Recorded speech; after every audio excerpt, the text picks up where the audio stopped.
इदं सुरूपं तथा वा कलत्रं यशश्चारुचित्र धनं मेरुतुल्यम् मनश्चेन लग्नं गुरोरङ्घ्रिपद्मे ततः किं ततः किं ततः किं ततः किम्.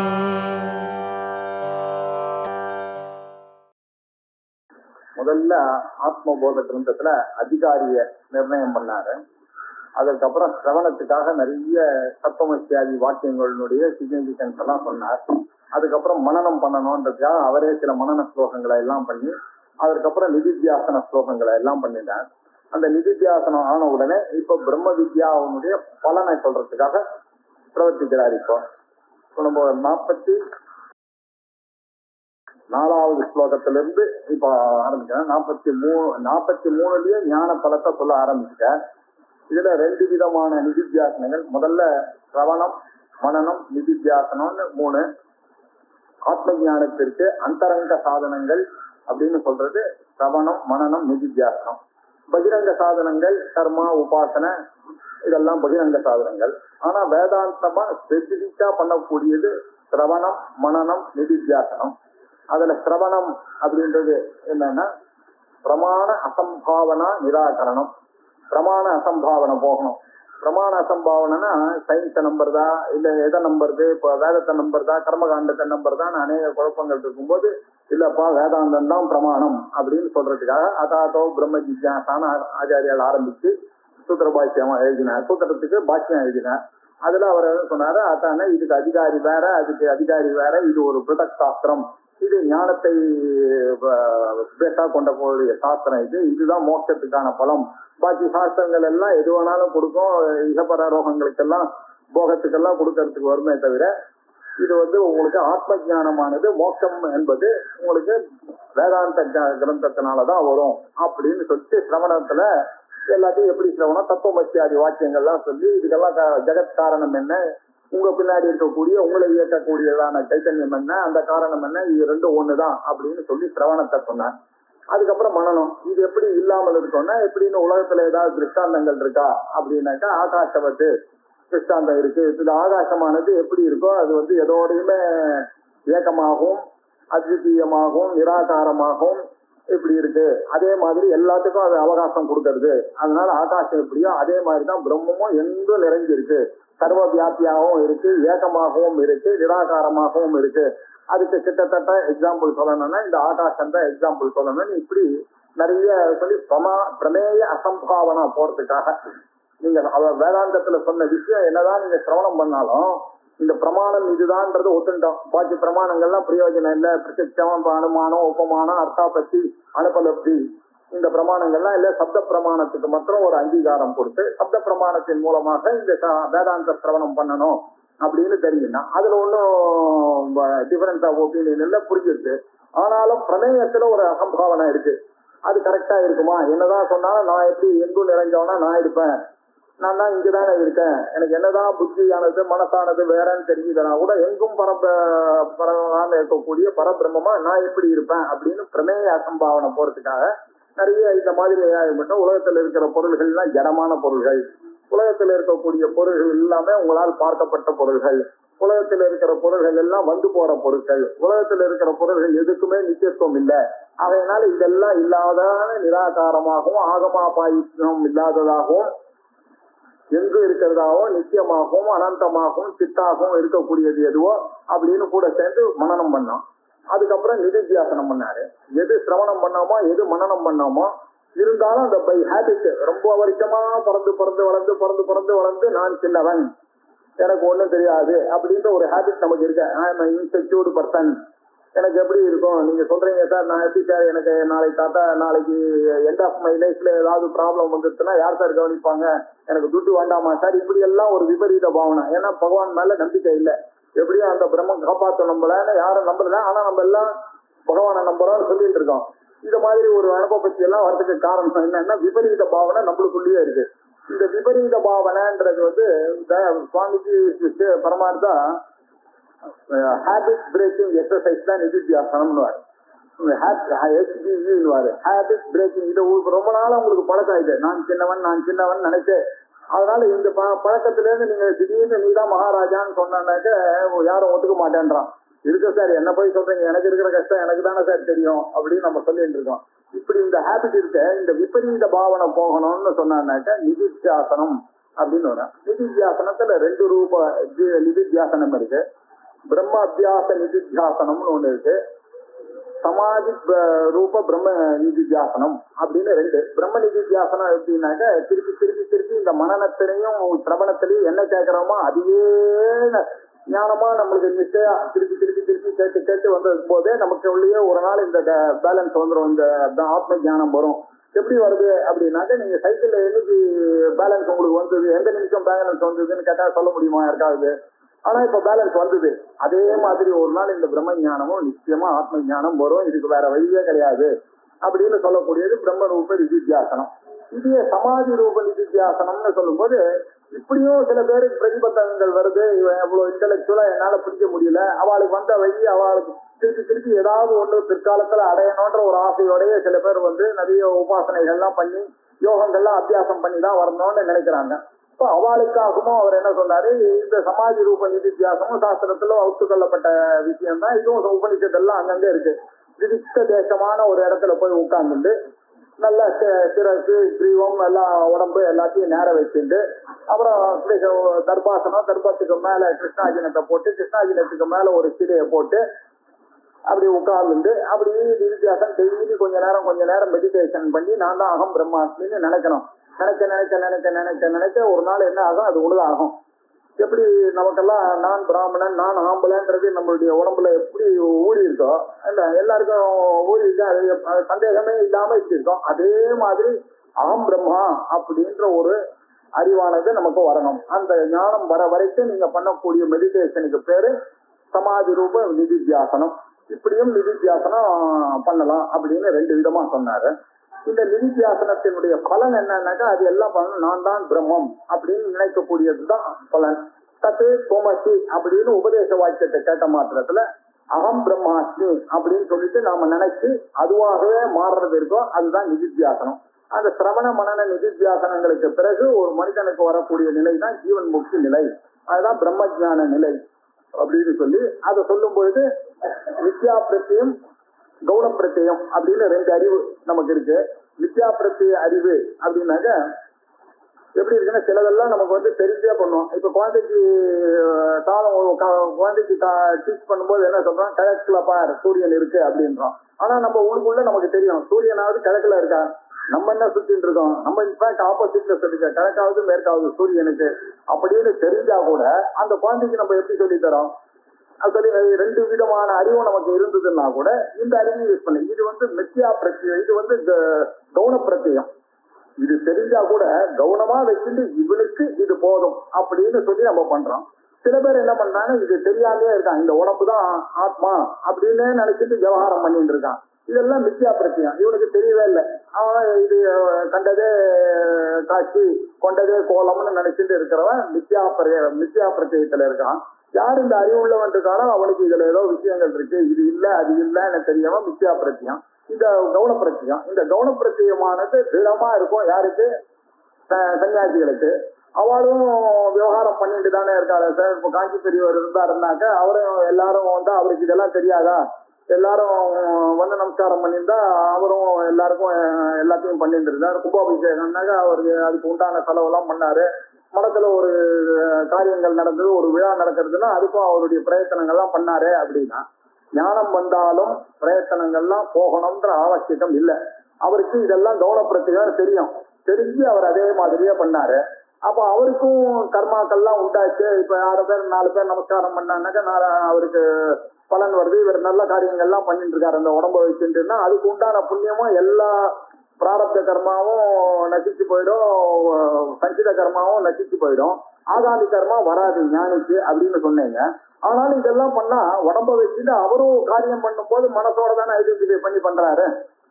அப்படின்னாக்கா அவருக்கும் ஒருமை அப்படின்னு கேட்டான்னா வரும் அப்படின்னு சொல்லிட்டு போன தத்துவபோதத்துல அழகா அதுக்கு பதில் சொன்னாரு. யார் யாரெல்லாம் இவரை ஸ்தோத்திரம் பண்றாளோ, யார் யாரெல்லாம் இவருக்கு அர்ச்சனை பண்றாளோ, யார் யாரெல்லாம் இவருடைய மகிமையை புரிஞ்சுக்கிறாளோ அவருக்கு இந்த ஒட்டின் இருக்கிற அந்த புண்ணியம் அப்படியே பாஸ் ஆகுது.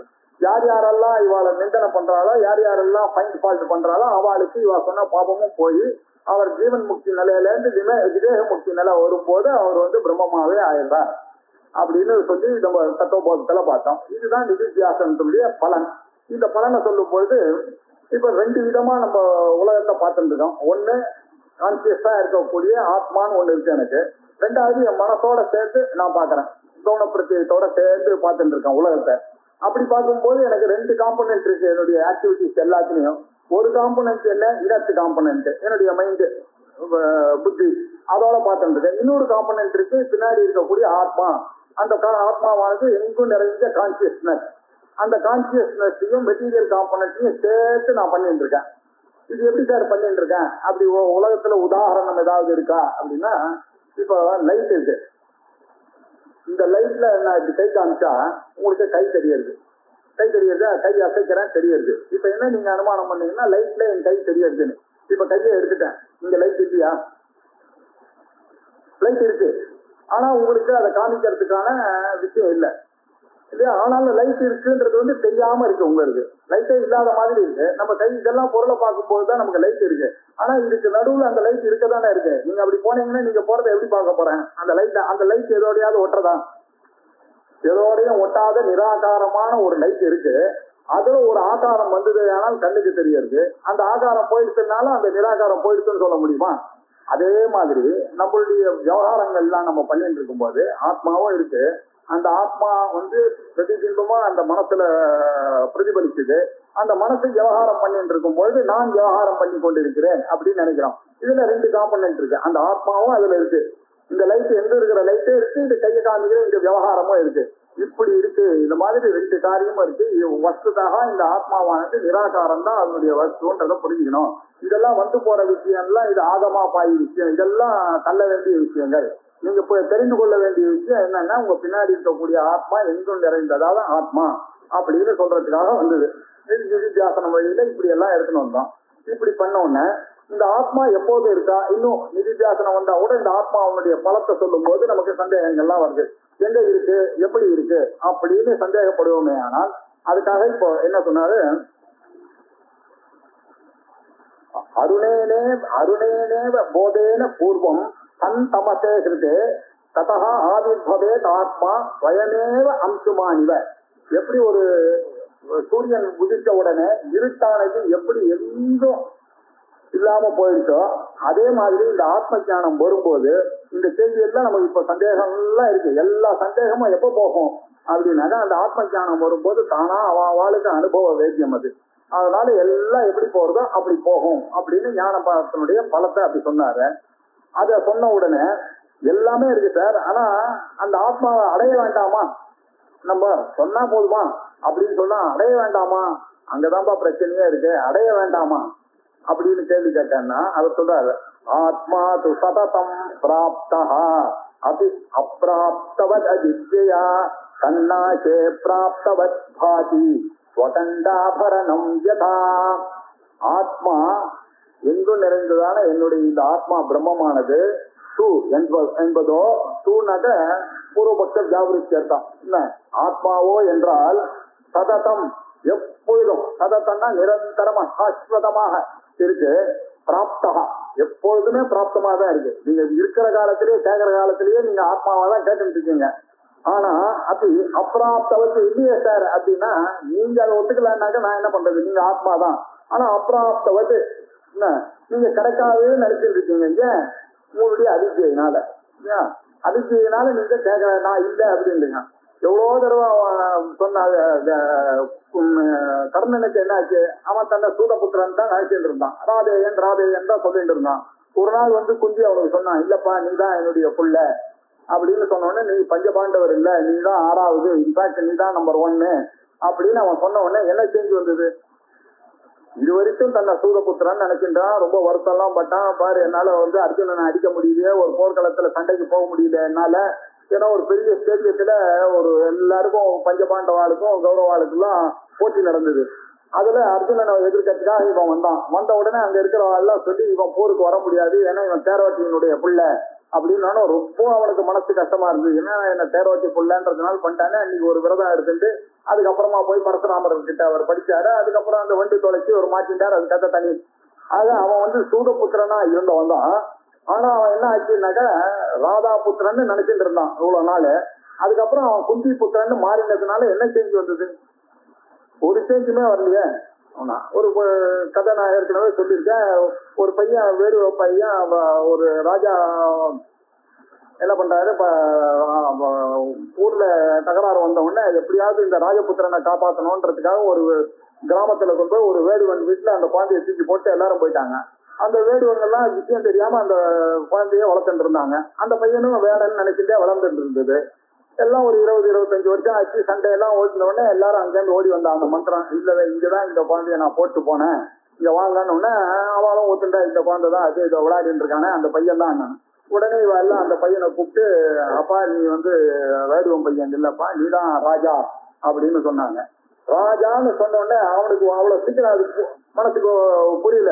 இல்ல நான் இந்த அம்மா அப்பாவோடய வளர்ந்தேன், நான் எவ்வளவு பாசமா நான் சாப்பிட்டுட்டு இருந்தேன், நான் இங்கே இருந்து போடுறேனே அப்படின்னா. அதுக்கப்புறமா இவனை கொஞ்சம் கொஞ்சமா கன்வின்ஸ் பண்ணி, இல்லப்பா நீ ராஜபுத்திரம், உன்னுடைய காரியங்கள்லாம் இருக்கு, நீ இந்த உலகத்தெல்லாம் நீ ஆள வேண்டிய ஆளு, நீ அவ்வளவு பெரிய ராஜா, நீ வாழ். அவனுக்கு சேர்க்கறதுக்கு எவ்வளவு நாள் ஆச்சு, அவனை கன்வின்ஸ் பண்றதுக்கு ரொம்ப நாள் ஆச்சு. அதே மாதிரி நம்ம எல்லாம் ஆத்மாவா இருந்தா கூட நம்ம எல்லாம் அஜ்ஞானத்தினால நான் இன்னார், நான் பிராமணன், நான் ஸ்ரீ, நான் குமான் அப்படின்னு நினைச்சிட்டு விவகாரத்தை பண்ணிட்டு இருக்கான். எவ்வளவு தடவை சாஸ்திரம் சொல்றது என்ன, தத்து சோமாசின்னு சொல்ற 9 தடவை சொல்லி கொடுக்குறாரு உபநிஷத்துல. நீதாம்பா பிரம்ம, எங்க நிறைந்ததான பிரம்ம நீதான், வேற இல்லை அப்படின்னு சொன்னா கூட நம்மளால கேட்க முடியல. ஏன் கேட்க முடியலன்னாக்கா அந்த அளவுக்கு இன்னும் விபரீத பாவனையும் அந்த பிரமேய அசம்பாவனையும் நமக்கு இருக்கு.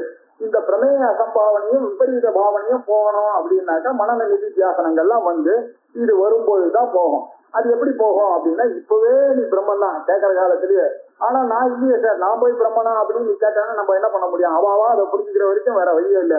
அப்ப என்ன பண்ணணும் குருன்னா, திருப்பி அதே தான் சொல்றோம், தத்துவமசின்னு சொல்லிட்டே இருக்க வேண்டியதுதான். அவனுக்கு அந்த அறிவு அகம் பிரம்மாஸ்தி அப்படின்னு அவன் என்னைக்கு புரிஞ்சுக்கிறானோ அது வரைக்கும் இந்த அதிர்ச்சி கண்டினியூ ஆகுது. அது வரைக்கும் அவன் என்ன நினைச்சிட்டு இருக்கான்? அப்பிராப்தமா தான் நினைச்சிட்டு இருக்கான். அப்பிராப்தமா நினைச்சிட்டு இருக்கிறது இல்லப்பா, நீ அப்பிராப்தம் இல்லை, இது நீ ஆல்ரெடி அட்டைன்டு ஃபேக்ட், நீங்க ஆல்ரெடி பிரம்மன் தான் அப்படின்னு சொன்னேங்க. தன்னாச்சே பிராப்தவத் பாதி, இந்த அஜ்ஞானம் தத்து நாச்சே, தத்துனா என்ன? இந்த அவித்யா, தன்னாச்சே அவித்யானாச்சே பிராப்தவத் பாதி, ஏதோ நீங்க அடைஞ்ச மாதிரி உங்களுக்கு தெரியுது. என்ன இது வரைக்கும் நீங்க அடையாதது, நான் பிரம்ம இல்லைன்னு நினைச்சுட்டே இருந்தீங்க, நான் இப்ப நீதான் பிரம்மன்னு சொன்னீங்க, நீங்க மன நிதித்தியாசனம் பண்ணீங்க, பண்ணதுனால இப்ப நான் தான் பிரம்மம் அப்படின்னு தெரிஞ்சிட்டோம். தெரிஞ்சின்ற உடனே எனக்கு ஓஹோ ஏதோ தெரிஞ்சின்றா மாதிரி இருக்கு, தெரிஞ்சுட்டா மாதிரி இருக்கு. ஆக்டோ அட்டைன்டு, நான் ஏதோ அட்டைன், அதுதான் அட்டைன் பண்ணவே முடியாத ஸ்டேஜ் ஆகுது. ஆல்ரெடி இருக்கிற ஸ்டேஜ் தானேன்னா இருந்தாலும் நமக்கு டைம் ஆயிடுச்சு. இதுக்கு ஏதாவது உதாரணம் இருக்கா அப்படின்னா, ஸ்வகண்டாபரணம் யதா ஸ்வகண்ட, தன்னுடைய கண்டம் கழுத்துல இருக்கக்கூடிய ஆபரணம் எப்படியோ அப்படி அப்படின்னாரு. அது என்ன ஸ்வகண்டாபரணம் யதா அப்படின்னாக்க, இந்த ஆட்டுக்குட்டியை தோல்ல போட்டுட்டு ஆடு எங்க ஆடு கண்டேன்னு தேடிட்டே இருந்தானா, அவன் எதிர்க்க ஏன்டா ஆட்டை தோல்ல போட்டுட்டு தர்றேன்னு கேட்கறான் மாதிரி நம்ம எல்லாம் ஆட்டை தோல்ல போட்டுட்டு நான் பிரம்ம இல்லைன்னு நினைச்சுட்டு நாம விவகாரத்துல சுத்திட்டு இருக்கேன், நான் சின்னவன் நினைச்சுட்டு. அப்ப யாராவது ஒருத்தர் குரு சொல்ல வேண்டியிருக்கு. ஒருத்தர் இருக்காரு, ஒரு பரமார்த்த குரு என்ன பண்ணாரு, 9 சிஷ்யங்களோட கிளம்பி நதியை கிராஸ் பண்றதுக்கு போனாங்க. போன உடனே என்ன ஆச்சு, ரொம்ப பிரசித்தமான கதை. எல்லாரும் ஒருத்தருக்கு ஒருத்தரா என்ன அவனை விட்டுட்டு எண்ணி 1 2 3 4 5 6 7 8 9, அவன் அடுத்தவன் நான் ஒரு பேரை கன்ஃபார்ம் பண்றேன், 1 2 3 4 5 9 தான் இருக்கு. நம்ம 10 பேரா கிளம்பினா நதியை காக்கட்டுமா, நதியில ஐசின் போட்டா ஐயோ நம்ம என்ன சொல்றது, நம்ம குரூப்பை போய் கேட்டாருனாக்கா 10 பேரா கிளம்பி 9 பேர் வந்தாருனாக்க இது கூட பார்க்க முடியலையான்னு கேட்பான். ஒருத்தருக்கு ஒருத்தர் பொறுப்பாயிடுமே, எல்லாம் ஒவ்வொரு அழுதுட்டே இருந்தாங்க. பக்கத்துல ஒருத்தர் வந்தார், ஒரு சுவாமியார் என்னப்பா எல்லாரும் ஒரே விசனமா இருக்கீங்க சார், நாங்க 10 பேர் கிளம்பினோம், ஆத்துல நீஞ்சிட்டு வந்தோம், இங்க பார்த்தா 9 தான் இருக்கு, ஆனா எங்களுக்குள்ளேயே யார் போனான்னு கண்டுபிடிக்க தெரியாம நாங்க அவஸ்தப்பட்டு இருக்கோம் அப்படின்னா. ஏன் அவஸ்தப்படுறீங்க? எங்களுக்குள்ள தெரியலையே, சொன்னாலும் தெரியல. அவர் சொன்னாரு, அப்படியா நான் இப்ப கண்டுபிடிக்கிறேன் பாரு, 1 2 3 4 5 6 இந்த 10 பேர் இருக்கீங்களே அப்படின்னா. ஆமா எப்படி சார் 10 பேர் வந்தான், வந்துதா இல்லையா? 10 பேர் வந்த உடனே இப்ப என்ன ஆச்சு, இவ்வளவு நேரம் அழுதுதான் ஐயோ 10வது பேர் வழி போயிட்டானேன்னு ஒரு அழுது நான் என்ன பதில் சொல்லுவேன்னு சொல்லி இவ்வளோத்துக்கும் காரணம் என்ன? அவித்யை தான் காரணம், அஜ்ஞானம் தான் காரணம். அந்த அஜ்ஞானம் எப்படி போச்சுன்னா தசமஸ்வமசி அப்படின்னா நீதான்பா அந்த 10வது மனுஷன்னு சொன்னதுனால அந்த ஒரு நாளைக்கு அந்த சப்தம் அவர் என்ன சொன்னார், நீதான்பா அந்த 10வது பேர் வெளியினாரு தசமஸ்வமசி அப்படின்னு சொன்ன உடனே அந்த சத்தமானது அந்த சிரவண மாத்திரேன்னு அவனுக்கு ஞானம் வந்துச்சு. அதெல்லாம் வச்சு எல்லாரும் இந்த எக்ஸாம்பிள் வச்சுட்டா சிரவணத்தினாலேயே பிரம்ம ஞானமானது பாசிபிள், எல்லாருக்கும் வரக்கூடிய விஷயம். அப்படி வராத பிரதிபந்தங்கள் சில பேருக்கு இருக்கு. பூர்வ ஜென்மத்தினாலேயும் அவன் வளர்ந்ததுனாலையும் இந்த மாதிரி விஷயங்கள்லாம் அவன் செய்த பாஸ்ட் கர்மாவனாலையும் இல்லைன்னா என்ன பண்றது, மனனம் பண்ண வேண்டியது. மனனம் பண்ண உடனே தெரியுமான்னா சில பேருக்கு தெரியும். அப்படியும் வரலன்னா என்ன பண்றதுன்னா நிதித்தியாசனம் பண்ணி தான் தெரியும்.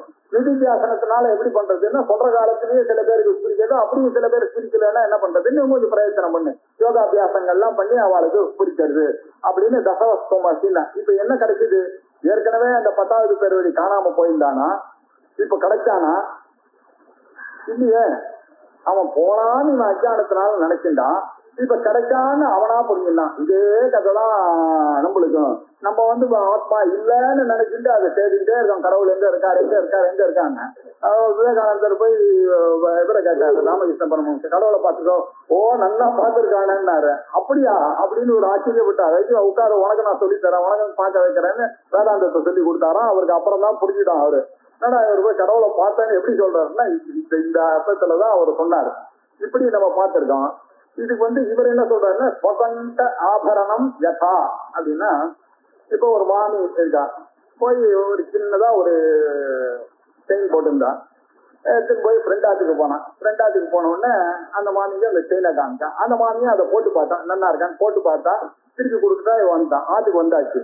ஆத்துக்கு வந்த உடனே அந்த மாமி பார்த்தா பக்குன்னு அடிச்சுது கண்ணாடியில. ஐயோ செயினை காணுமே, என்ன ஆச்சுன்னு உடனே ஓட்டம் ஓடினா. ஐயோ நான் அந்த கயிற்றுனேன்னா அதெல்லாம் ஞாபகம் இருக்கு, கயிற்றுனது ஞாபகம் இருக்கு, அந்த மாமி கொடுத்தது ஞாபகம் இருக்கு, அந்த மாமி போட்டுட்டது ஞாபகம் இருக்கு. ஆனா திருப்பி கொடுத்தாளான்னு டவுட் வந்துட்டு எதுக்கும் கன்ஃபார்ம் பண்ணிடுவோம்னு சொல்லிட்டு ஓடுற. ஐயோ இவ்வளவு பெரிய பிளாட்டினம்ல போட்டிருக்க இந்த ஆபரணம் போயிடுச்சேன்னு சொல்லிட்டு ஓடினோடனே அந்த மாமி நீங்க தப்பா நினைச்சாதீங்க, நான் உங்ககிட்ட கொடுத்தேன். இல்லையே நாம திருப்பி கொடுத்துட்டேனாமா அப்படின்னு சொல்லிட்டு இருக்க அப்படின்னா அந்த மாமி உங்க கழுத்துல அப்புறம் தொட்டு பார்த்தா இருக்கு. இது எப்படி தெரியலன்னாக்கா இது அதிர்ச்சியினால தெரியல, பார்த்தா இங்கே இருக்கு. அந்த மாமிக்கு ரொம்ப வெக்கம் வச்சு, ஐயோ ரொம்ப சாரினா. இப்போ இந்த கதையில நம்ம யோசிக்க வேண்டிய விஷயங்களுக்கு இந்த ஓடுறது இருக்கு. அந்த மாமி ஆத்துக்கு ஓடினால வாட் இஸ் நெசசரி இல்லையே, அதான் கிடைச்சிடுது. ஓடினது வேஸ்ட். என்ன கொஞ்சம் சூட்டா இருந்தா கிடைக்கலாம்னு நினைப்போம், ஆனா இல்ல. அப்படி அந்த மாமி இருந்திருந்தாலே ஆனால் இதான் இன்னும் அது காணும், இன்னும் தேடிட்டே இருந்திருப்பான் இல்ல. அதனால மாமியுடைய ரன்னிங் வாஸ் நெசசரி. எதுக்காக necessary? To know that running was not necessary. அங்க போன உடனே தான் தெரியுது இல்லையா. இதே மாதிரி நம்ம எல்லாம் இப்ப பிரம்மத்தை தேடிட்டு இருக்கோம். இந்த பிரம்மத்தை தேடிட்டு இருந்தாருனாக்கா இப்ப வேஸ்ட் தான் இது. ஆனா இந்த ஓட்டமானது இது தேவையில்லைன்னு தெரியறதுக்கு நமக்கு வேதாந்தம் சொல்லி கொடுத்தாதான் தெரியுது. To know that what we are trying to do is not necessaryன்றதுக்கு it is necessary to run around like this அப்படின்றதுதான் இந்த ஸ்வகண்ட ஆபரணம் யதா அப்படின்னு தந்தி சாமீகர நியாயம்னு பேரு. கண்ட சாமீகர நியாயம் அது இந்த சாஸ்திரத்துல இந்த ஸ்வகண்ட ஆபரணம்ன்றது சாமீகரம்னாக்கா ரொம்ப சின் செயின். எவ்வளவு அழகா ஆச்சாரியர் யூஸ் பண்ணியிருக்காரு பாருங்க இந்த எக்ஸாம்பிள். அவரு அந்த சாமிக்காரன்னாக்கா ஒரு சின்ன செயின். ஏன்னா அதுதான் கன்ஃபியூஷன். ஒரு சிக்கு செயின் இருந்ததுன்னா கன்ஃபியூஷன் வராது. நீங்க கேட்டீங்க கண்ணாடியில பார்த்த உடனே தைச்சிருக்குவேன்னு. ஏதோ இருட்டுல அந்த காலத்துல லைட் இல்ல, மாமி கண்ணாடியில பார்த்தா செயின் இல்லன்னு நினைச்சுட்டா ஓடினான்றதுக்கெல்லாம் இதுதான் சௌகரியமா இருக்கும். அதனால ஓடி ஓடிதான் போய் மாமிக்கு சந்தேகம் தீர்ந்த உடனே அப்பாடான்னு ஒரு நிம்மதி ஏற்பட்டது. அதனால இப்ப நீங்க ஓடுறது வேஸ்ட்ன்னு சொல்ல முடியாது, ஆனா ஓடினது நியாயம்னு சொல்ல முடியாத ஒரு பிரச்சனை இங்க. அதே மாதிரி நம்ம எல்லாம் வேதாந்தத்துல பிரம்மத்தை தேடிட்டு இருக்கோமா, தேடுறது நியாயமான்னு கேட்ட நியாயம். நீதான் ஆல்ரெடி பிரம்மமாச்சே அப்படின்னு சததம் பிராப்தா, நீதான் ஆல்ரெடி பிரம்மமாச்சேன்னா அது தெரியல. அதுக்காக தான் நம்ம படிச்சுட்டே இருக்கோம். அது அப்பிராப்தமிவ அபிஜயா, அது எனக்கு கிடைக்காத மாதிரி அபிஜயினால எனக்கு தோணிட்டு தன்னாச்சு. இந்த அபிஜயானது நாசமாயிடுச்சுன்னா பிராப்தவத் பாதி, பிராப்தவத் அப்படின்னாக்கா வற்பத்தினா அடைந்தார் போல, அடைந்தார் போல தோன்றது உங்களுக்கு. நீங்க ஏதோ காணாம போன மாதிரியும் அது தேடினா மாதிரியும் அது இப்ப கிடைச்ச மாதிரியும் இருக்கு அப்படின்னு வேதாந்தங்கள்லாம் சொல்றது. நீதாம்பா அந்த தத்துவமசி, நீதாம்பா அந்த 10வது பேர் வழி, நீ எல்லாம் உன்னை தவிர பாக்கி எல்லாம் உலகத்துல சுத்தி பார்த்து அவனால இந்த ப்ராப்ளம் வருது, இவனால இந்த ப்ராப்ளம் வருது, அவன் காணாம போயிட்டான், அவன் முடிஞ்சு போயிட்டான், இதெல்லாம் தேவையே இல்லாத விஷயம்பா. நீதான் அந்த 10வது உனக்கு இந்த இது வந்திருக்காதுன்னா. ஆனா இந்த துக்கம் எல்லாம் வந்த உடனேதான் அவனுக்கு அவித்யா போச்சுன்றதையும் அங்க தெரிஞ்சுக்கணும். தசமஸ்தோமசின்ற ஒரு வாக்கியத்தினாலதான் அவனுக்கு காணாம போனா அந்த 10வது பேரு. காணாம போனது போவே இல்லை, அவன் எங்கேயும் இல்லாத ஒரு விஷயத்தை எப்படி வச்சிருந்தானோ அப்படியே இவனுக்கு கிடைக்குது. அதே மாதிரி தன்னுடைய ஆபரணம் கழுத்திலேயே இருக்கிற ஆபரணத்தை தான் இல்லைன்னு நினைச்சிட்டு அதுக்குனால அவ்வளவு கஷ்டப்பட்டு ஐயோ இவ்வளவு கொடுத்து வாங்கினாரு, எத்தனையோ ஞாபகம் எல்லாம் வந்துருச்சு. எங்க ஆத்துக்காரர் வந்தா என்ன சொல்றாரு, அவ்வளவு துட்டு கொடுத்து வாங்கினாலும் லட்ச லட்சமா போயிட்டானு பொறுப்பு இல்லாம வச்சு இவ்வளவு நினைச்சுட்டு வர்றான் ஃப்ரெண்டு வீட்டுக்கு போனா. இதெல்லாம் தேவையில்லாத விவகாரங்கள் இல்லையா. கடைசியில போன உடனே என்ன இதோ இருக்கு அப்படின்னு ஒரு வார்த்தை தான், அந்த ஒரு வார்த்தையில இதெல்லாம் போச்சு, நம்ம இவ்வளவு பட்ட ஸ்ட்ரெயின் எல்லாம் போச்சு. அதே மாதிரிதான் இந்த உலகத்துல நம்ம எல்லாம் அல்லல் பட்டு இருக்கோம். சம்சாரத்துல நாம எல்லாம் அசம்சாரி பிரம்மன்னு தெரியாத காரணத்தினால. நீங்க அதான் அசம்சாரி பிரம்மன்னு உபனிஷத்து நமக்கு குரு மூலமாக சொல்லும் பொழுதுதான் நமக்கு தெரியுது, ஓஹோ இந்த running not at all necessary, but to know that it was not necessary, I had to run. இப்பதான் தெரியுது it is not necessary at all. இப்பதான் கிளீனா புரியுது, இல்லைன்னா நமக்கு புரிஞ்சிருக்காது. அப்படின்னு தெரியறதுக்காக இந்த சுகண்டாபரணம் யதா அப்படின்னு. ஆத்மா து சததம் பிராப்தா, இந்த ஆத்மாவானது எப்பொழுதும் பிராப்தமாகவே இருக்கு. அப்படி அப்பிராப்தவத்து, ஆனா அது கிடைக்காத மாதிரி நீங்க நினைக்கிறீங்க. ஏன்? அவித்யா, உங்களுடைய அவித்யினால. தன்னாசே தாதிருச்ச அவித்யா நாசே, அந்த அவித்யா நாசமாயிருக்குன்னா பிராப்தவத்து பாதி, அது கிடைக்காத மாதிரி உங்களுக்கு ஆக்டோ அட்டைண்டு, நீங்க ஒன்னும் அட்டைன் பண்ணல, ஆனா உங்களுக்கு கிடைச்சதுன்ற ஒரு திருப்தி இருக்கு இல்லையா. என்ன ஏதாவது ஒண்ணு காணாம போய் கிடைச்சுன்னா கிடைச்சிட்டு வந்துடுறோம். நம்ம எது கிடைச்சிருக்கு, நம்ம தானே தொலைச்சது. இது கிடைச்சதுன்னா புதுசா கிடைக்குது. நம்ம எதை தொலைச்சோமோ அது கிடைச்சா மாதிரியாது, ஆனா கிடைச்சா மாதிரி அப்படின்னு நம்ம சொல்றோம் இல்லையா. நான் பட்ட கஷ்டம் எனக்கு தான் தெரியும், சாதி எங்க வச்சான்னு. இப்ப கிடைச்சவனும் ஒரு சந்தோஷம் வந்தது இல்லையா. அதே மாதிரிதான் நீங்க ஆத்மாவை தொலைச்சிட்டு தேடிட்டு இருக்கீங்க. அந்த ஆத்மா எங்கேயும் போல, நீங்க தான் இருக்கு. நீங்க தேடுறத கொஞ்சம் உங்க புத்தியை திருப்பி உள்ள பாத்தீங்கன்னாக்க திருச்சிட்டு அக்ரியா புத்தியா சூக்மையா சூக்ம தரிசிதி அப்படின்னு வேற சூக்ஷத்தோடு நீங்க உங்களை பார்க்க ஆரம்பிச்சீங்கன்னா இதெல்லாம் தெரியும்பா அப்படின்னு கட்டோபனிஷத் நச்சிகேதத்துக்கு யம தர்மராஜா சொன்னாரு. ஸ்வகண்ட ஆபரணம் யதா பிராப்தன்னாகே பிராப்தவது பாது, அதுதான் கிடைச்சா மாதிரி இருக்கு. ஆக்சுவலா கிடைச்சா மாதிரி ஒரு சந்தேகம் இருக்கு. எப்படின்னா தன்னுடைய கழுத்திலேயே இருக்கிற ஆபரணத்தை எப்படி காணாமல் போச்சுன்னு ஒருத்தன் நினைச்சானோ அவனுக்கு திருப்பி கிடைச்சதுன்னா எப்படி சந்தோஷமோ அப்படின்னு சொன்னாரு. அதுக்கு அடுத்து தானௌ புருஷவத் பிராந்தியா கிருதா பிரம்மணி ஜீவதா ஜீவஸ்ய தாத்விகே ரூபே தஸ்மின் திருஷ்டே நிவர்த்ததே. தானௌ புருஷவத் பிராந்தியா கிருதா பிரம்மணி ஜீவதா ஜீவஸ்ய தாத்விகே ரூபே தஸ்மின் திருஷ்டே நிவர்த்ததே. தானௌ புருஷவத், கிராமாந்தரங்கள்லாம் ராத்திரி ஒருத்தன் சினிமா பார்த்துட்டு வரான். பார்த்தான்னாக்க 2 கையை போட்டு ஒரு பட்டை மரம் நின்றுட்டு இருக்கு, 2 பிரான்ச்சோட நின்றுட்டு இருக்கு. ஒரு மரம் இருக்கு. தூரத்துல இருந்து பார்த்தும்போது இவன் ராத்திரி பயந்துட்டே வரான். சிமெட்ரியை கிராஸ் பண்ணும்போது அவன் சொன்னான், யாரோ நிக்கிற மாதிரி கொல்லி வாய்க்கு சாசு நிக்கிறது அப்படின்னா. 2 பேரும் உடனே ஐயோ மாமா 2 கை வேற இருக்க அப்படின்னா. அதுக்கு நடுவுல ஒரு பந்து, அது உள்ள ஒரு விளக்கு வேற, ஒரு நெருப்பு வேற எரியுது. அது ஏதோ காட்டுல நெருப்பை பார்த்தோன்னா கொல்லிவாய் பிசாசே தான் இது அப்படின்னு நினைச்சுட்டாங்க. ஐயோ பிசாசுன்னு நினைச்சு இவனும் பயப்படுறான், அவனும் போக மாட்டேன்றான், பார்க்க பண்றான். 2 பேரும் பயந்து ராத்திரி எல்லாம் ஒரு இடத்துல உட்காந்து காத்தால பார்த்தான்னா அது ஒரு பட்டை மரம். இதுக்கா போய் நம்ம பயந்தோம் அப்படின்னா தானுவா மனுஷோவா அப்படின்றது எப்போ போச்சு உங்களுக்கு? வெளிச்சம் வந்த உடனே போன இவங்களுடைய அஜானத்துல இருட்டு இருக்கிற வரைக்கும் அந்த சந்தேகம் இருந்துட்டே இருக்கு. இப்படி தானவும் அந்த தூணுல போய் புருஷவத் பிராந்தியா, இந்த புருஷன் மாதிரி இவன் பிராந்தியினால பார்த்தான். அங்க ஏது புருஷன், தானுல எப்படி புருஷன் வரும்? இவனுடைய பிரான்ச் எதை வேணாலும் கற்பிச்சான். அதுல இருக்கிற பிரான்ச்சை போய் இவன் கையா கற்பிச்சான், காலா கற்பிச்சான், அதுக்கு ஒரு வயிற்றை கற்பிச்சான். அதுல இருக்கிற ஏதோ ஒரு நெருப்பை பார்த்து அதனுடைய வயிற்றுல இருக்குன்னு இவன் பாட்டுக்கு எல்லாத்தையும் கற்பிச்சுட்டான். தானும் புருஷவத் பிராந்தியா கிருதா பிரம்மணி ஜீவிதா. இதே மாதிரிதான் இந்த ஜீவனை நீங்க என்ன பிரம்மத்துல நான் ஜீவன், நான் சின்னவன், நான் அல்பன் அப்படின்லாம் நம்ம கல்பனை பண்ணி வச்சுட்டு இருக்கோம். இங்க இருக்கிறது பிரம்மம். அதை பார்க்காம இந்த உடம்ப மாத்திரம் பார்த்துட்டு இந்த மனத்தை வரைக்கும் பார்த்துட்டு நம்ம என்ன பண்றோம், நான் சின்னவன், நான் ஒண்ணுத்துக்கு யூஸ் இல்லாத ஆளு, நான் பரிசின்னன், இப்படி எல்லாம் நாமளே கற்பனை பண்ணிட்டு ஜீவத்துவம் எப்படி வரும் அந்த பிரம்மத்துக்கு? என்னுடைய புத்தி இததானே பார்த்துருக்கணும். என்னுடைய புத்தி வெளியில இருக்கிற பாக்கிறத பார்த்துட்டு அதனால அப்படின்னு கேட்கனவே பார்த்துட்டு இதை பார்க்காம விட்டுட்டேன். ஏன்னாக்கா அப்படின்னு பகவான் எப்படி படைச்சாருனாக்க நம்முடைய சென்சஸ் எல்லாம் வெளியில் வச்சு பராஞ்சிகாணி எதிர்ன ஸ்வயம்பூ தஸ்மாத் பராங் பசியது அந்தராத்மன் கஷ்டித் தீரா ஆத்மான மைச்சது ஆவருத்த சக்ஷு அமிர்தத்துவம் மிச்சன் அப்படின்னு நச்சிகேதனுக்கு சொன்ன மாதிரி எல்லாமே அவரை எதிர்நட்டு அப்படின்னாக்க பகவான் நம்மளை ஹிம்சை பண்ணிவிட்டாரு. எப்படி பண்ணிவிட்டாரு, இப்படி படைச்சிருக்காரு எல்லாம் வெளியில. இதோட போய் என் புத்தி சேர்ந்தது. அதனால என்னாச்சு, சென்ஸ்ல இருக்கிறதெல்லாம் நான் பார்த்து அதெல்லாம் தான் நியாயம் நியாயம் நினைக்கிற மாதிரி ஆகிப்போச்சு. யார் சொல்றான் இவன் சொல்றான்றதே பாக்குறது இல்லை. எல்லாம் புத்தகத்துல சொல்றதெல்லாம் நியாயம், இங்கிலீஷ்காரன் சொல்றதெல்லாம் நியாயம், எல்லாம் வெளிநோக்கியே நம்மளுடைய பார்வைகள் எல்லாம் பார்த்துட்டே இருந்தோம்.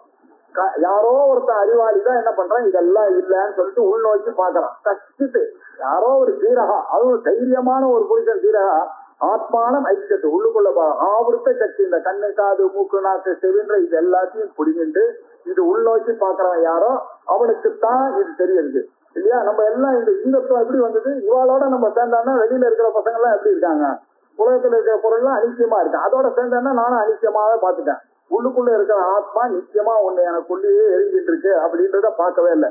இந்த பிரம்மனியில போய் ஜீவத்தா எப்படி வந்ததுன்னா, எப்படி தான உள்ள புருஷ புத்தி வந்ததோ அப்படி வந்தது. ஒண்ணு இல்லாத ஒரு மரத்தை பார்த்து நான் எப்படி கொல்லி வாய்ப்பு சாச்சுன்னு நான் நினைச்சிட்டேனோ அதே மாதிரி என்னையே நான் நினைச்சுட்டேன். உள்ளுக்குள்ள இருக்கிறது நான் தான் பிரம்மன்னு தெரியாம போச்சு. ஜீவசிய தாத்விகே ரூபே, ஜீவனுடைய உண்மையான ரூபம் என்ன சொல்றது, உண்மையான ரூபம் என்ன சொல்றது, கஹா ஜீவஹா அப்படின்னு கேட்டானா, ஆத்மா கஹா அப்படின்னு கேட்டா என்ன, ஸ்தூல சூக்ஷ்மகார சரீரா விதிரித்தா பஞ்சகோஷ அஜீதா அவஸ்தாத்திரய சாட்சி அப்படின்லாம் நமக்கு சொல்லி கொடுத்துருக்கேன். சத்து சித்து ஆனந்த ஸ்வரூபா யகா திட்டதி சகா ஆத்மா அப்படின்னு நம்ம பார்த்தோம்னா, அந்த ஆத்மான்னு எப்ப தெரியறதோ தாத்விகமான ஒரு ரூபம், இந்த ஜீவனுடைய தாத்விக ரூபே தஸ்மின் திருஷ்ட, இந்த உடம்புல அதை நீங்க பார்க்க ஆரம்பிச்சேன்னா இந்த விஷயங்கள்லாம் நிவர்த்தது. நம்ம நான் தான் பிராமணன், நான் தான் ஆம்பளை, என்ன எனக்கு எல்லாமே பைண்டிங் இந்த உலகத்துல, என்னுடைய மனைவி, என்னுடைய நான் குருடு, நான் நொண்டின்னு ஒன்று இந்த உடம்பா வச்சுட்டு ஒண்ணு சொல்றேன். இல்லைன்னா உடம்புக்கு அப்பாற்பட்ட என்னோட மனைவிக்கு ஏதாவது ஆச்சுன்னாலும் எனக்கு ஆச்சுன்னு நினைக்கிறேன். வெளியில இருக்கிற பொருளுக்கு எனக்கு சம்பந்தம், அவளுக்கு ஆச்சுன்னா எனக்கு என்ன அவனா, ஏன்னா இந்த அளவுக்கு என்னுடைய மனசு என்ன ஆச்சு அங்க போயிடுச்சு. போனேன் எங்க அப்பா போயிட்டாதான் நான் என்ன சார் பண்றது அப்படின்னு, ஏன் அப்பா மேல அபிமானம், பையனுக்கு உடம்பு சரியில்லைன்னா இவனுக்கு உடம்பு சரியில்லை, இப்படி வெளியில பண்ணேன். சரி கால் சரியில்லைன்னாக்க நான் அப்செட், எனக்கு ஜுரம் சார் நான் கிளாஸ்க்கு வர மாட்டேன் அப்படின்றோம். ஏன் நான் உடம்புல அபிமானம் வந்துடுது. இல்ல கண்ணு தெரியலன்னா வச்சுக்க, நான் குருடு, நான் எப்படி குருடு, எனக்கு கண்ணு தெரியலன்னு தானே சொல்லணும். எல்லாத்தையும் நம்ம இந்திரியங்களோடையோ மனசனுடையோ இல்ல பாக்கிய பொருள்களோடய ஐடென்டிஃபை பண்ணதுனால என்ன ஆச்சு, தானூல எப்படி புருஷ புத்தி வந்ததோ அதே மாதிரி பிரம்மால இந்த ஜீவ புத்தி வந்துடுது. இந்த ஜீவ புத்தி வந்ததுனால எத்தனை அல்லல்கள் எல்லாம் நம்ம பண்ணோம். இதெல்லாம் நம்ம புரிஞ்சுட்டேன்னா தாத்விகமான ரூபத்தை பார்த்தோமே ஆனால் இந்த அஜானங்கள் எல்லாம் நிவர்த்தது அப்படின்னு சொன்னாரு. எப்படி தானோ புருஷவத்து அப்படின்னு சொன்னாரு இவரு. தானோ புருஷவத்துன்றது இவர் எடுத்த ஒரு, அதே மாதிரிதான் கயத்துல பாம்பு, அதே மாதிரிதான் கிழிஞ்சல்ல வெள்ளி, இப்படி எல்லாம் சொல்லி மறுமறி நியாயம் இதெல்லாம் இதுல சேர்த்துக்கணும். நீங்க என்ன எப்படி கயரை பார்த்து நீங்க பாம்புன்னு நினைச்சிட்டு பயாவையோ வேத்து கொட்டிட்டு என்னென்னமோ பண்ணிட்டு இவனுக்கு கடைசியில என்னாச்சு, கயறுன்னு தெரிஞ்சவொடனே வேத்து கொட்டது எல்லாம் போச்சு. அவன் கயறிச்சா இதுக்கா போய் பண்ணு வெட்டப்பட்டான். அதே மாதிரி நம்ம இந்த உள்ளுக்குள்ள இருக்கிற அந்த பிரம்மத்தை பார்க்காததுனால அது வேணும் இது வேணும்னு எத்தனையோ காரியங்கள், எத்தனையோ கர்மா, எத்தனையோ உபாசனை, எத்தனையோ பக்தி இதெல்லாம் பண்ணிட்டு தேடிட்டு இருக்கான். அந்த பிரம்மத்தை எங்க கிடைக்கும், அதான் பிரத்யட்சத்துக்கு உட்படாது, தெரிஞ்சு போச்சு. உள்ளுக்குள்ள தேடினாலே ஒழிய அது வேற எங்கேயும் கிடைக்காதுப்பா. அது இந்த அறிவு வரணும். நீ தான் அந்த 10வது பேர் வழி தெரிஞ்சுட்டா நீ எதையுமே உடலை விட்டா மாதிரி நீ நினைச்ச, அந்த விட்டா மாதிரி நினைச்சது இப்ப போச்சு. அவ்வளவுதான். அதேதான் திருஷ்டி நிவர்த்ததேன்னு போன ஸ்லோகத்துக்கும் இந்த ஸ்லோகத்துக்கும் எதனால வந்தது அப்படின்னா, இப்ப இதே விஷயத்த இன்னொரு திருஷ்டாந்தத்தின் மூலமா சொல்றாரு. இது முதல்ல கண்டாபரணம் விஷயமாக இதே விஷயத்த சொன்னாரு. இன்னும் ஸ்தானவ புரிச்சவத்துன்னு சொன்னாரு. இது கயத்துல பாம்பு, கிழிஞ்சல்ல வெள்ளி அப்படின்ற மாதிரியும் இப்ப இன்னொரு எக்ஸாம்பிள்னால இதே ஐடியாவை இன்னும் கொஞ்சம் திருடப்படுத்துறாரு. ஏன்னா இந்த கிரந்தத்தினுடைய தாற்பயம் என்னன்னா நம்ம திருப்பி திருப்பி திருப்பி அந்த ஆத்ம சிந்தனையிலேயே இருக்கணும். ஒரு வருஷம் ஒரு 1 hour நம்ம ஆத்ம போதத்தை கேட்டோம்னாக்க நமக்கு கொஞ்ச நேரத்துக்கு அந்த ஆத்ம புத்தி இருந்துதான் இருக்கு. இதுதான் ரியல் மெடிடேஷன். நீங்க தனியாலாம் உட்கார்ந்து பண்ண முடியாது. அதனால இவங்க பிரகரண கிரந்தங்கள் மூலமா நம்மளுடைய மனசை பிரம்மத்துல திருப்பறதுக்காக பண்ணக்கூடிய கிரந்தங்கள் இது. இப்போ இதே விஷயத்தை இன்னொரு எக்ஸாம்பிள்னால இன்னும் கொஞ்சம் திருடீகரணம் பண்ணோம். இப்ப சந்தேகம் உங்களுக்கு அப்படியும் வந்ததுன்னா அதுவும் வராம இன்னொரு சொல்றேன் பாரு, இப்படி வச்சு பார்த்தாலும் இப்படின்னு இந்த கிளாஸை விட்டு போகும்போது நிசந்தேகமா நமக்கு ஆத்ம போதம் முடிக்கும் போது போனோம் நம்ம தான் பிரம்மன்னு அப்படி எழுதியிருக்காரு பிரகரண கிரந்தாத்தர். தத்வஸ்வரூப அனுபவாத் உற்பன்னம் ஞான மஞ்சசா அகம் மமேதி ஞானம் பாததே விப்ரமாதிபதே.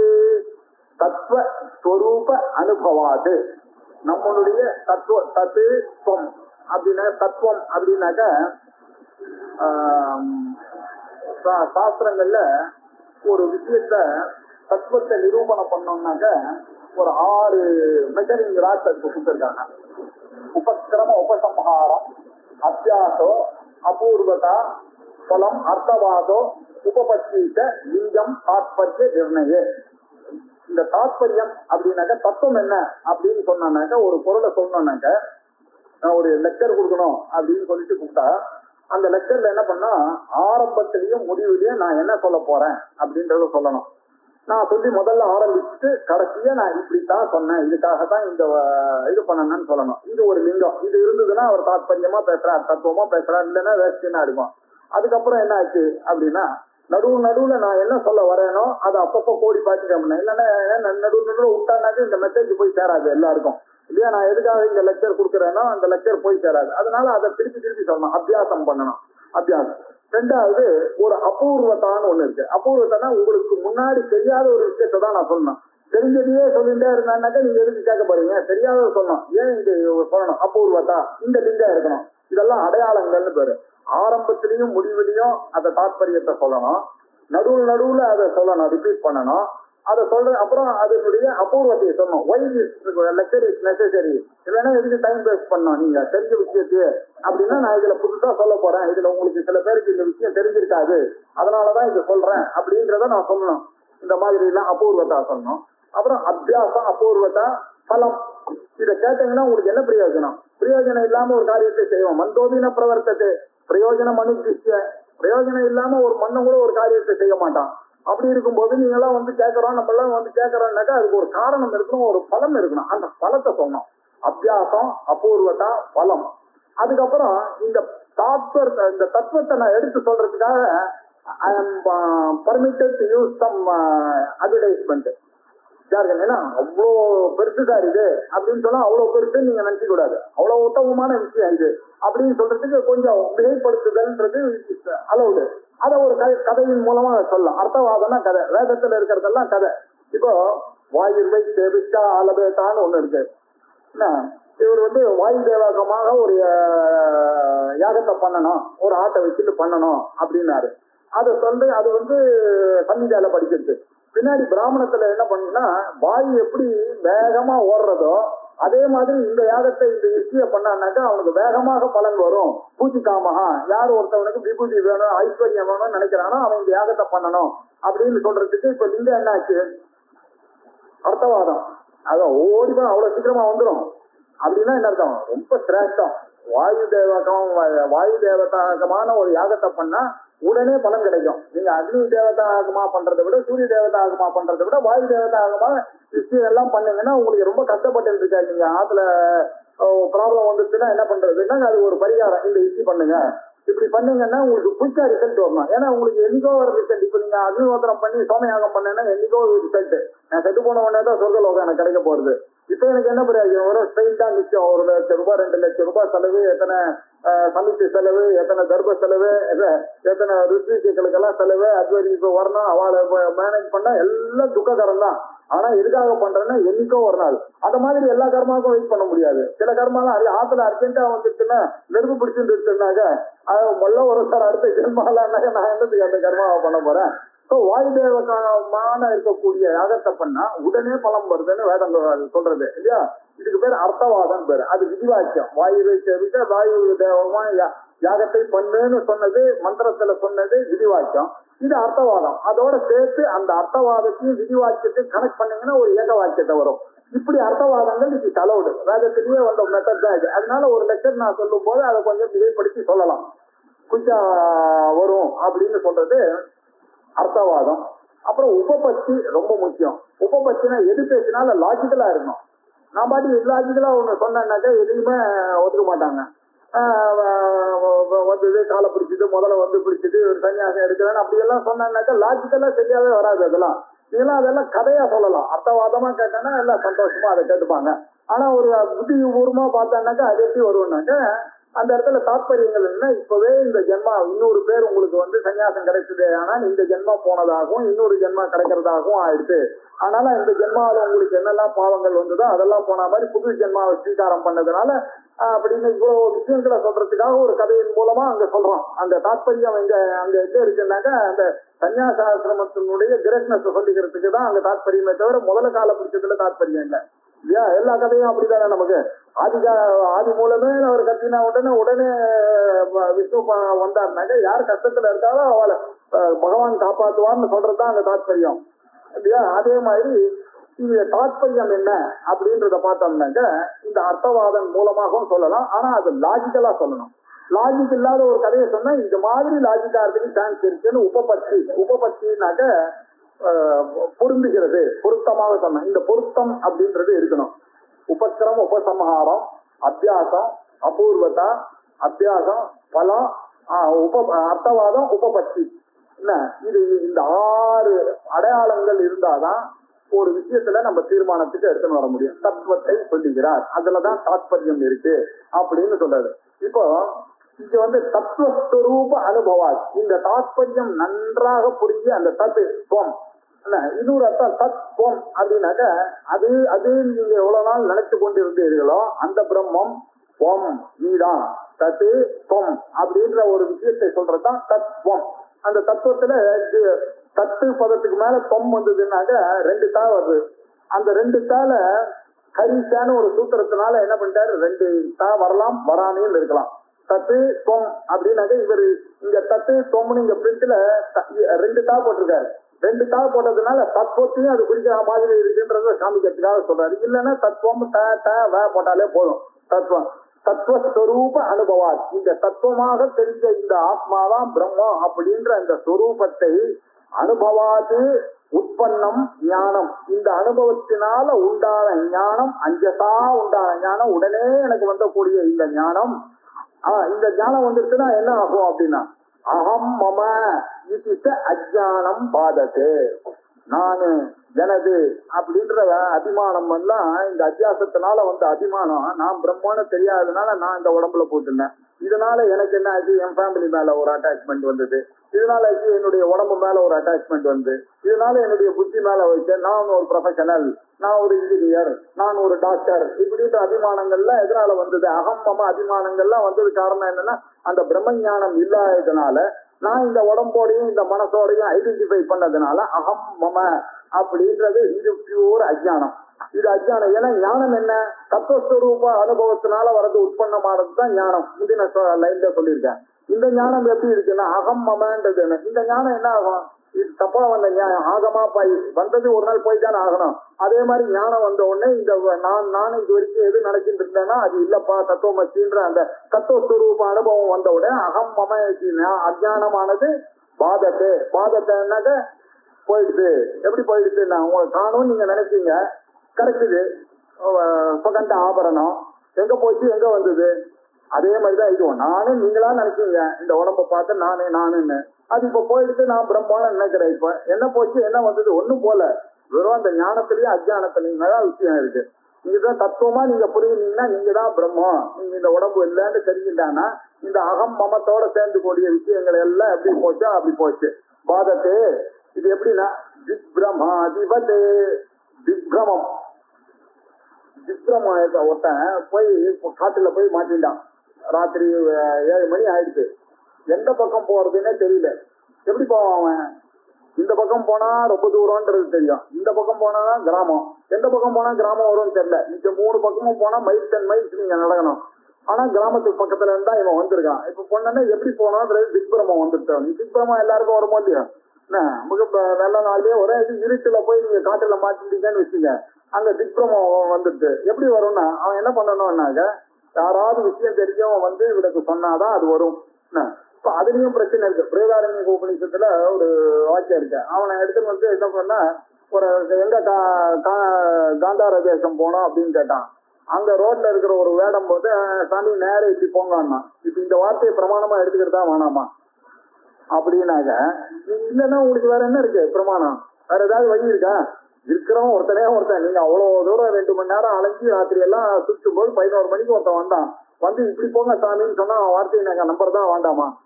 நம்பிதான் போய் ஆகணும் இல்லையா? அதான் குரு இப்படிவா சொல்ல திக்ரமத்துல மாட்டின்னு இருக்கவனுக்கு எப்படி ஒரு ஆச்சாரியன் வந்து காமிக்காம அது வேற விஷயத்துக்காக சொல்லப்பட்டது. அது இப்போ நமக்கு ஒரு விஷயம் இல்லை.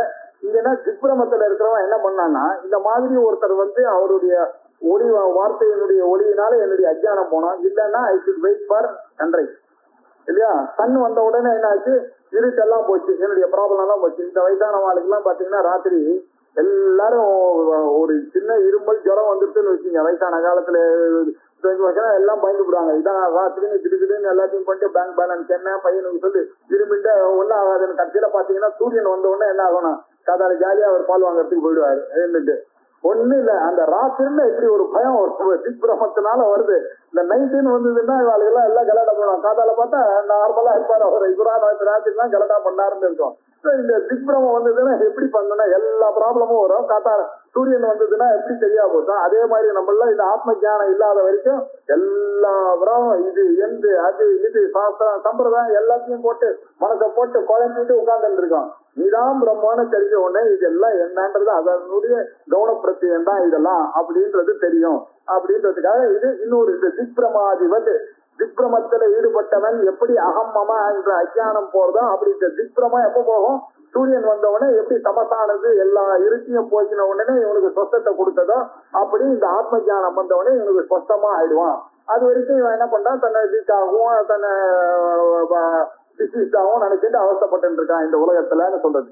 சத்வஸ்வரூப அனுபவாது உற்பன்னம் ஞான மஞ்சசா நன்னா உற்பன்னம் அந்த ஞானத்தினால அகம் மமேதிக அஜ்ஞானம் எனது நான் என்ற அபிமானங்கள் எல்லாம் இந்த அஜ்ஞானத்தினால வந்தது. இந்த அஜ்ஞானம் பாதத்து நீக்கப்படுகிறது. எப்படி திக்ரமாதிபது, திக்ரமத்தில இருக்கிறவனுக்கு எப்படி அந்த இருட்டுன்ற கஷ்டத்தினால அவன் அனுபவிச்சானா சூரியன் வந்தவொடனே அது எப்படி காப்பாத்திட்டோம் அப்படின்னு இன்னொரு எக்ஸாம்பிள்னால சொன்னாரு. இப்போ இந்த அஜ்ஞானம் நாசம் ஆயிடுச்சு சார். நாசிதா அஜ்ஞானஸ்ய ஜெகத் கதம் திருச்சது. இப்படி அஜ்ஞானம் போயிடுச்சுன்னா கூட அப்புறம் எப்படி சார் இவனுக்கு ஜெகத் தெரியுது? அப்போ எல்லாமே போக வேண்டியது தானே. டாக்டர் கிட்ட போனா உபாதன்னு போனாங்க, கட்சின்னு போனா அவர் கட்சியை எடுத்துட்டாரு, போன உடனே போயிட வேண்டியது தானே. அப்புறம் திருப்பி எதுக்கு சார் இப்படி எல்லாம் ஜீவிகிட்ட எல்லாம் போன மாதிரி தெரியுது, லோகத்துல இல்லையே அப்படி அப்படின்னு கேட்டா அதுக்கு ஒண்ணு சம்யக் விஜானவான் ஜோதி வாத்மன்யேவாகிலம் ஜகத் ஏகஞ்ச சர்வமாத்மானம் ஈக்ஷதே ஞான சக்ஷுஷா. அகிலம் ஜகத் வாத்மனியேவ சம்யக் விஜானவான் யோகி. எப்படி அந்த ஸ்லோகத்தை எப்படி பார்க்கணும்னு பாருங்க. சம்யக் விஜானவான் யோகி ஸ்வாத்மன் ஏவாகிலம் ஜகத் அப்படின்னாரு. அகிலம் ஜகத்து சுவாத்மனியவ இந்த உலகங்கள் எல்லாம் எங்கிட்டதான் இருக்கு. மத்தாதி சர்வபூதானி அப்படின்னாரு. எல்லா உலகங்களும் எங்கிட்டதான் இருக்கு அப்படின்னாரு. அகிலம் ஜகத்து சுவாத்மனியேவ சம்யக் விஜானவான் யோகி. இத புரிஞ்சிட்டவன் யாரோ சம்யக் நன்றாக விஜானவான் அறிந்து கொண்டவன் யாரோ அவன் தான் யோகி, அவன் தான் ஞான யோகத்துல கடை. அவன் புரிஞ்சுட்டான், ஓஹோ இந்த உலகங்கள்ல என்னுடைய பிரமத்தினால வந்தது. எப்படி கனவுல வந்ததோ, நானே என்ன பண்ணேன், கனவுல ஒரு சிருஷ்டியை ஒண்ணு பண்ணேன், நானே ஒரு ட்ரீமரை பண்ணேன், அவனுக்கு ஒரு ஃப்ரெண்டு வந்தான், அதை சிருஷ்டி பண்ணேன், அதுக்கு ரோட சிருஷ்டி பண்ணேன், அதுக்கு மலைகளை சிருஷ்டி பண்ணேன், லைட்டை சிருஷ்டி பண்ணேன், அதுல ஒரு கல்யாணம் பண்ணிட்டேன், அதுக்கு 4-5 குழந்தை பிறக்கிற மாதிரி காலத்தை சிருஷ்டி பண்ணேன். எல்லா சிருஷ்டியும் யாரு கர்த்தா? ட்ரீமர் தான் கர்த்தா. அவனுக்கு எவ்வளவு போவாச்சு, அவன் பெரிய பெரிய மலையெல்லாம் சிருஷ்டி பண்ற அளவுக்கு போவார். மனிதர்கள்லாம் சிருஷ்டி பண்ணா, இவன் பார்த்தா அதே புதிய அவனுடைய ஃப்ரெண்டையும் பார்க்க வச்சான், அதை வேற அவனுக்கு வேற இந்திரியங்கள்லாம் கொடுத்து அது வேற சிருஷ்டி பண்ணியிருக்கான். எப்படி ஈஸ்வர சிருஷ்டிக்கு நீங்க என்னெல்லாம் சொல்லி பகவானுக்கு பெருமைன்னு சொல்றீங்க அதெல்லாம் நீங்களே பண்ணிருக்கீங்க உங்களுடைய கனவுல இல்லையா? எல்லாத்தையும் பண்ணி பார்த்திருக்கான்.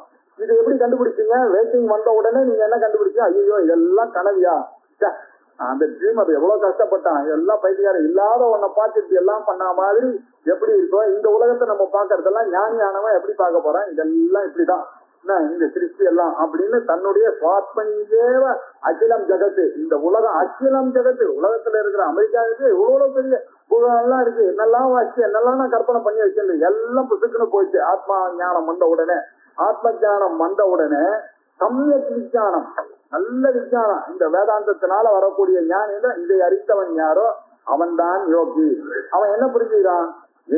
அவன் எப்படி பண்ண ஞான சக்ஷுஷா, அவனுக்கு திவ்ய சக்ஷுஷ். அந்த ஞானம்ன்றது சக்ஷுஷ், ஞான சக்ஷுஷ்னா என்ன, தனியா ஒரு மூணாவது கண்ணு கொடுக்க போறது இல்லை. அவன் அர்ஜுனன் கேட்டான் அவரை, கிருஷ்ணர் சார் உங்களுடைய விஸ்வரூபத்தை பார்க்கணும் அப்படின்னு உடனே எனக்கு திவ்ய சக்ஷுஷ் ஒண்ண கொடுக்குறான், உன்னால இந்த கண்ணுல இந்த ஊனக்கண்ணை வச்சுட்டு என்னை பார்க்க முடியாது பாணி அப்படின்னு சொல்லிட்டு பார்த்தோன்னா அவன் பயந்துட்டான். எல்லாத்தையும் உலகத்துல பார்த்தான், பாண்டவர்களை பார்த்தான், பள்ளி கிடுக்குல இருக்கிற தொழில் பார்த்து போதும் போதும் இந்த இதுதான் ஞான சக்ஷுஷ். அப்படின்னா என்ன அர்த்தம்னா இந்த ஞானியானவன் எல்லாமே ஆத்மாவா சர்வம் எதயம் ஆத்மா அப்படின்னு அவன் பாக்குறான் எல்லாத்தையும்.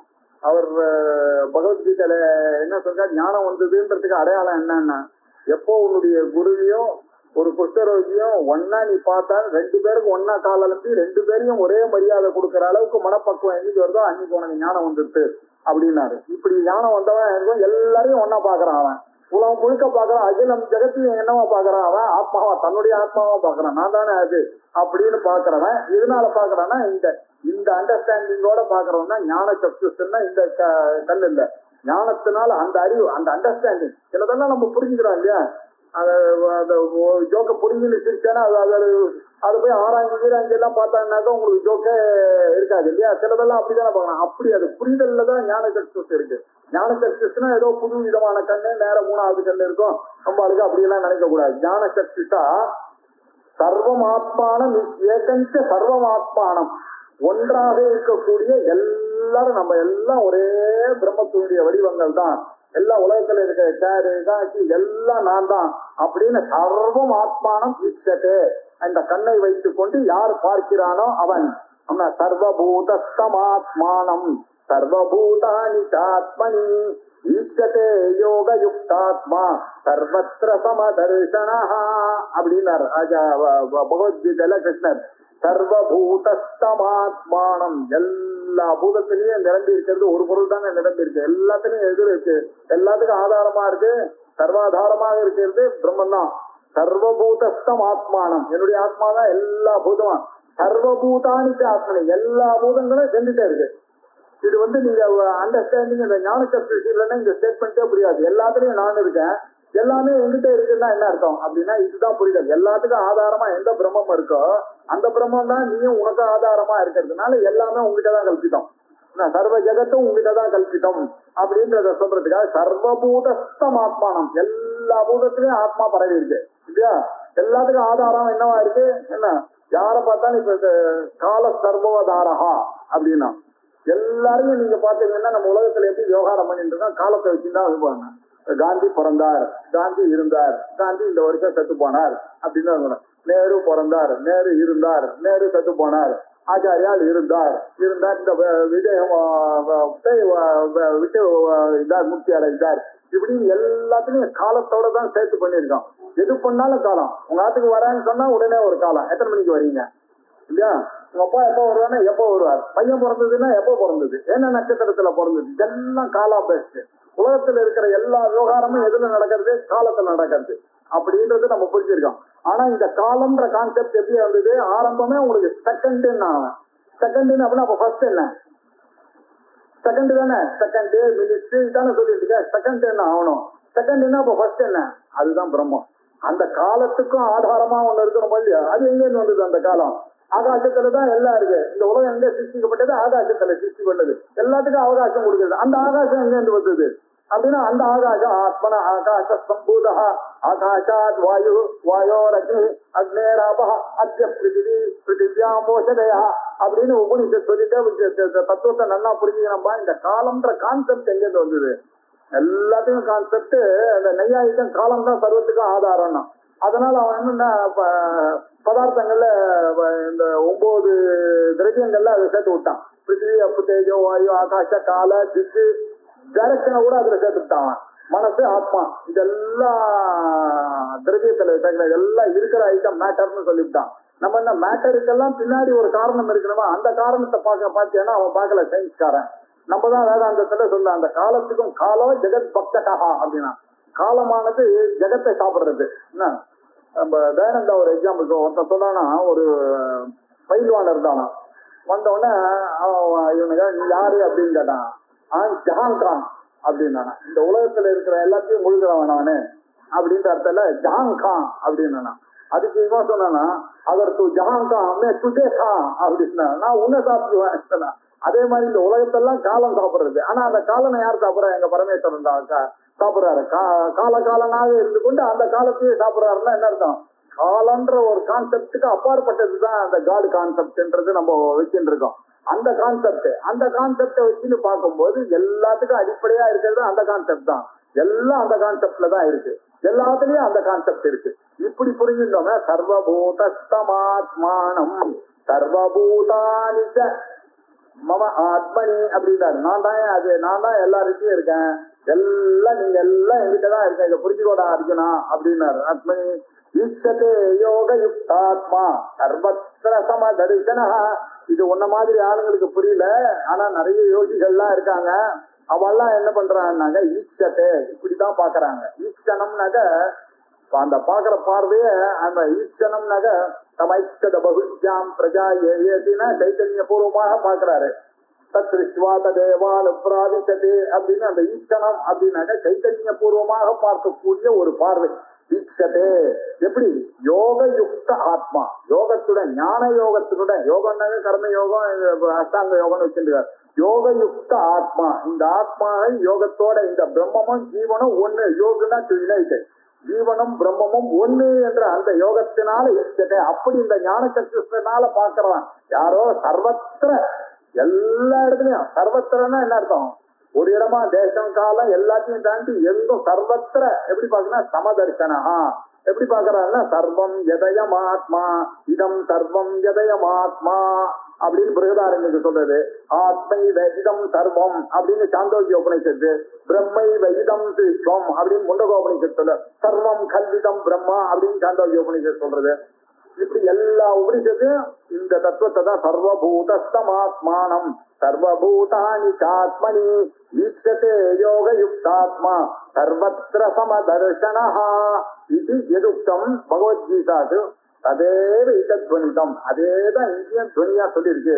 சம்யக் விஜயானவான் யோகி, அந்த யோகி ஞான சக்தினால பாக்குறான் இந்த விஷயத்தை. ஸ்வாத்மஞ்சேவாகிலம் ஜெகத் ஏகஞ்ச சர்வமாத்மானம் ஈச்சதே ஞான சக்ஷுஷா அப்படின்னு. அடுத்தது ஜகத்தானது ஜடம், ஆத்மாவா சித்தி ரூபமா இருக்கு.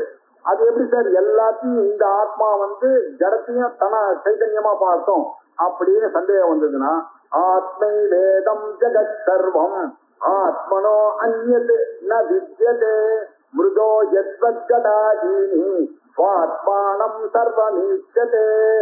ஆத்மைவ இதம் ஜெகத்து, என்னுடைய ஆத்மாதான் இந்த ஜெகத்து முழுக்க. அது எப்படி சார் பாசிபிள் அப்படின்னா, சர்வம் ஆத்மனா அந்யன்ன விஜயம். அது மாத்திரம் இல்ல, இந்த ஆத்மாவை தவிர எதுவுமே இல்லை. சர்வத்திர இங்க பாத்தீங்கன்னா சர்வம் ஆத்மனா அந்நியத்தே ந விஜயத்தை, ஆத்மாவை தவிர வேற எதுவுமே இல்லை. மிருகா எத்வத் ஜடாதீனு. எப்படி கடத்துல மிருக மண் இருக்கோ, கடம் எங்க இருக்கு? மண்ணுல கடம் எங்க இருக்கு? கடம் காமிங்க, மண்ணை விட்டுட்டு கடத்தை காமிங்க. இந்த மோதிரம் இருக்கு, செயின் இருக்கு, வலை இருக்கு, தங்கத்தை எடுத்துட்டு காமிங்க, வலையை காமிங்க அப்படின்னா எங்க காமிக்கிறது? அது வெறும் கேவலம் நாமரூபம். நாமம் தான் நாமரூபம். அதை வச்சு அதுக்குன்னு தனி சத்தம் இருக்கா? இந்த தங்கத்தை எடுத்துட்டு மோதிரத்துக்கு ஏதாவது சத்தம் இருக்கு? மோதிரம்னா என்ன? அது ஒரு பேரு, கடமானது பேரு. ஆனா எல்லாம் எது உண்மை? தாத்பரியம் என்ன? தங்கம் தான் தாத்பரியம். உலகத்துல தாத்பரியம் என்ன? முருத்து தான் தாத்பரியம். உலகத்துல தாத்பரியம் என்ன? ஆத்மா தான் தாத்பரியம், கடவுள் தான் தாத்பரியம். அதை விட வேறானது எதுவும் இல்லையே. அந்த கடம்னு ஒண்ணு இருக்குமே, ஆனால் அதை எடுத்து உங்களுக்கு காமிப்பா. மண்ணை விட்டுட்டு என்கிட்ட கடத்தை எடுத்துட்டு வந்து காமினா நான் எப்படி காமிப்பேன்? காமிக்கவே முடியாது. மிருதோ எத்வத் கடாதேனி சுவாத்மானம் சர்வமிச்சது. இப்படி இருக்கக்கூடிய என்னுடைய ஆத்மாவானது தான் இந்த உலகத்தை இப்படி எல்லாம் பார்க்கறது. சர்வம் ஈச்சது, இந்த உலகத்துல இருக்கிற எல்லா விஷயத்தையும் பார்க்கறேன். வகாரம்பணம் விகாரோ நாமதேயம் மிருத்திகேவ சத்தியான உபனிஷத் இந்த விஷயத்தெல்லாம் அப்படின்னா யோகியானவன் எப்படி சர்வ சுவாத்மன்யே ஈச்சது, தன்னுடைய ஆத்மாவை தான் உலகம் முழுக்க அந்த யோகி பார்க்கறான். அதே ஞான யோகத்தினாலதான் நம்மளும் பார்க்கணும்ன்றதுக்காக ஆச்சாரியா ஞானத்தினுடைய பலனா சொல்லியிருக்காரு. இந்த ஸ்லோகத்தை, இந்த 48வது ஸ்லோகத்தை இன்னும் ஒரு தடவை அடுத்த வாரம் திங்கட்கிழமை அன்னைக்கு இன்னும் கொஞ்சம் விஸ்தாரமா பார்த்து இதுலயே நிறைய விஷயங்கள் இருக்குன்னு போவோம். ஓம் பூர்ணமத பூர்ணமிதம் பூர்ணாத் பூர்ணமுதச்யதே பூர்ணஸ்ய பூர்ணமாதாய பூர்ணமேவாவசிஷ்யதே.